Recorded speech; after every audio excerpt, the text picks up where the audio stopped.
मला वाटतं प्रथमतःच शेतकऱ्यांसाठी इतकी भरीव मदत सरकारने जाहीर केली। आम्ही ही मदत दिल्यानंतर सुद्धा स्वतः सरकार हा विचार करतं की आणखीन काही देता येईल का, याच्याबद्दलचं सरकारचं धोरण सुद्धा वरिष्ठ नेते ठरवतील। परंतु अशा वेळेला जेव्हा शेतकरी संकटात आहे, शेतकऱ्याची शेती वाहून गेलेली, पिकं सर्व पडलेली आहेत, फळबागा नष्ट झालेल्या आहेत, अशा वेळेला राजकारण करण्यापेक्षा सर्वांनी एकत्रित येऊन शेतकरी कसा त्याच्या पायावर उभा राहील याकडे लक्ष देणं मला वाटतं गरजेचं आहे। राजकारण करायला इतर माध्यम आहेत ना, पण जो हंबरडा शेतकऱ्यांनी फोडलाय त्याला सांत्वन किंवा त्याला सहकार्य करण्यापेक्षा इतर राजकारण करण्याकडे या लोकांचा कल आहे। उद्या येतील, सरकारला 2-4 शिव्या देतील, शिंदे साहेबांना 1-2 शिव्या देतील आणि टोमणे मारतील, झाला त्यांचा मोर्चा।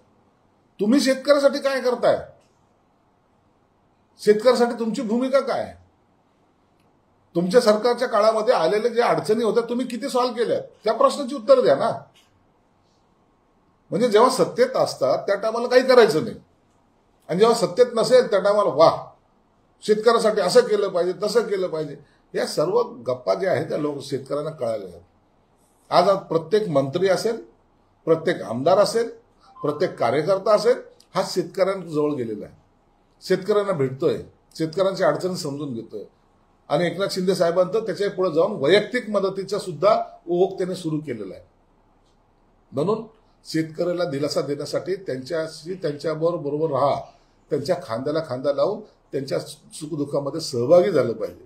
नवे मोर्चा काढायचा आणि लोकांना आपल्या पक्षाचं शक्ती प्रदर्शन दाखवण्याचा हा केविलवाना प्रयत्न आहे। सहकार मंत्री बाबासाहेब पाटील यांनी एक वादग्रस्त विधान केलेलं आहे। लोकांना कर्जमाफीचा नाद लागलेला आहे। आम्ही निवडणुकी दरम्यान काही आश्वासन देत असतो, गावात नदी आणून द्या अशी मागणी केली, तसं आश्वासन देखील आम्ही देतो, अशा पद्धतीचं विधान त्यांनी केलेलं नाही। याची दखल मुख्यमंत्री घेतील, निश्चित घेतील।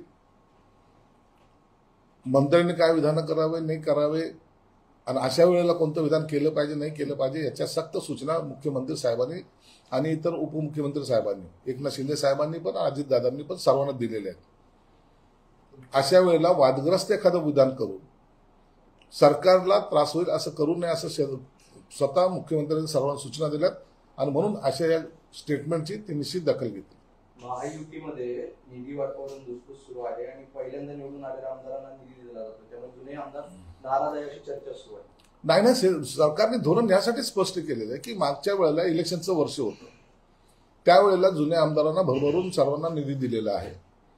जे नवीन आमदार निवडून आले त्यांनी त्यांच्या मतदारसंघात काय करायचं, आता या बाकीच्या योजनेला जो काही पैसा डायव्हर्ट केला जातोय त्यामुळे असलेलं आर्थिक संकट, यामुळे पहिल्यांदा नवीन आलेल्या आमदारांना त्यांनी काही आश्वासन दिलेले असतात, त्यांच्या मतदारसंघामध्ये काही लोकांना सांगतात की आम्ही हे करू ते करू, तर त्यांना प्रायोरिटी द्यावी असं सरकारचं एक मत बनलेलं आहे आणि तशा सूचना सर्वच वरिष्ठ नेत्यांनी खाली सर्वांना दिलेल्या आहेत।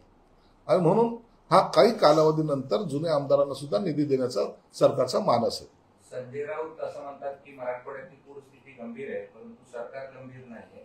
पंतप्रधानांच्या स्वागतासाठी सरकार व्यस्त होतं आणि मराठवाड्यातल्या पूरग्रस्तासाठी पंतप्रधान घोषणा करतील असं वाटतं, पण तसं काही झालं नाही आणि देवेंद्र फडणवीसांनी जे पॅकेज दिले ती दूरटेक करणार। एक लक्षात घ्या, पंतप्रधान आले त्यांचा प्रोग्राम हा वेगळा विषय असतो।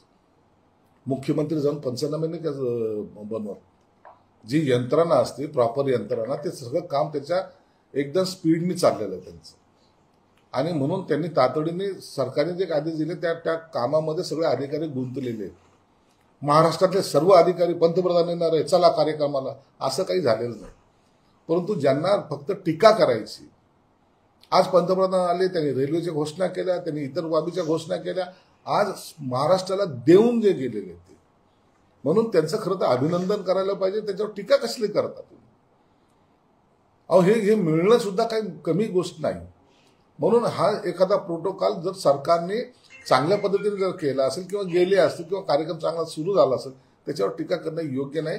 महाराष्ट्र जर प्रगतीपथावर जायचं असेल तर त्यासाठी ह्या सर्व गोष्टी करणं गरजेच्या असतात आणि ते केल्या पाहिजेत, म्हणून अशा टीकेकडे लोक लक्ष देत नाही। स्तंभपूजनावेळी तुम्ही असं म्हणालात की एकही बिस्किटचा पुडा सोबत न घेऊन येणारा नेता येऊ राहिलाय, तर खैरे त्याच्यावर असं म्हटले की ज्यांनी तुम्हाला मोठं केलं तुम्ही त्यांचं चांगलं कौतुक करायला पाहिजे, नाही तर तुम्ही त्यांना पक्षाला रॉयल्टी द्यायला पाहिजे की तुम्हाला त्यांनी मोठं केलं म्हणून. अहो आम्ही पक्षाला रॉयल्टी तर देतोच होतो ना. पक्षाला काय आम्ही रॉयल्टी दिली नाही असं म्हणायचंय का?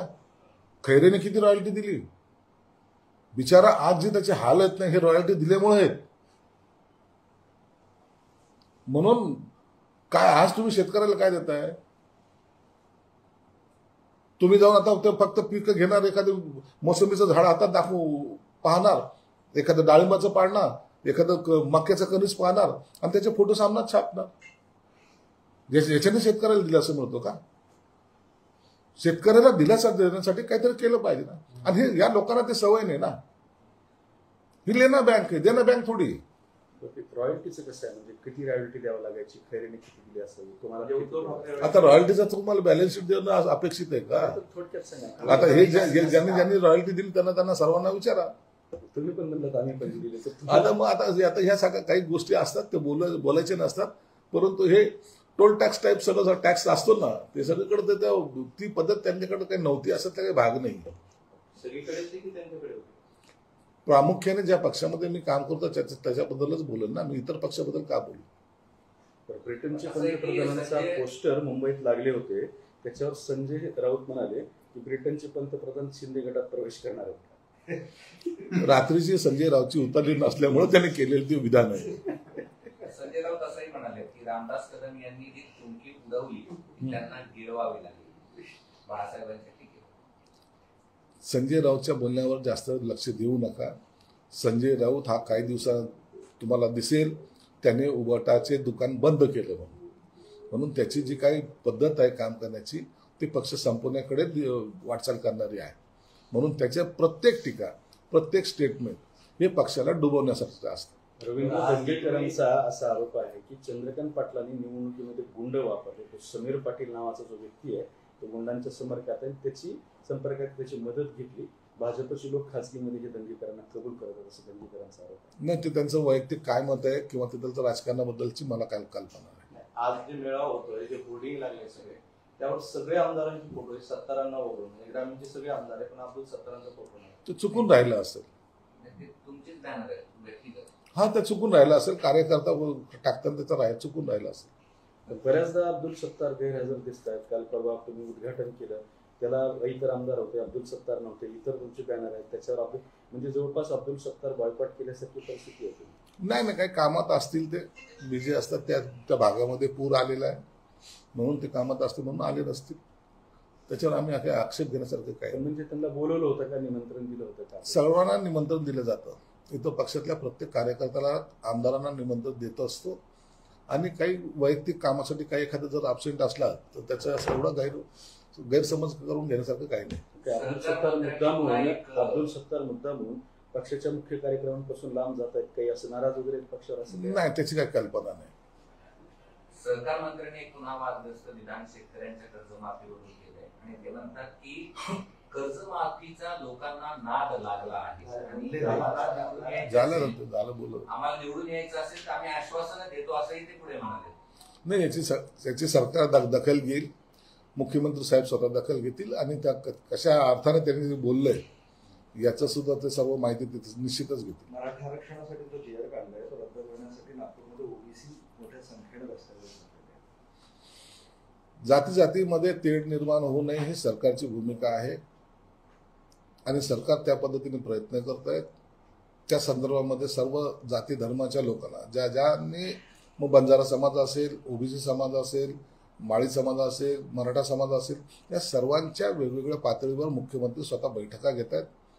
सर्वांना एकच त्यांनी सांगितलेलं आहे की कुणाच्यालाही आरक्षणाला धक्का न लावू देता आपण सर्व करतोय. म्हणून ह्या सगळ्या चर्चेमधून ह्याचा तोडगा निघेल. पण काही लोक त्याचा राजकारण करण्याचा जर प्रयत्न करत असेल तर त्यांना विनंती आहे की जातीमध्ये तेढ निर्माण करू नका. सर्वांनी एकत्रितपणे चांगल्या पद्धतीने राहावं ही सरकारची भूमिका आहे. धरणांच्या परिसरामध्ये आता दारू विक्रीला परवानगी देण्यात आलेली आहे. दारूच्या परिसरातले हॉटेल्स असतील किंवा जे पर्यटन स्थळ विकसित करायचे त्या ठिकाणी सुद्धा दारू आता गेली जाणार. सरकारचं ते धोरण असेल तर त्याला मग त्याच्यावर आक्षेप घेण्यासारखं काय नाही. पण मग त्या ठिकाणी देऊ नये वगैरे अशी पूर्वीची धोरणं होते.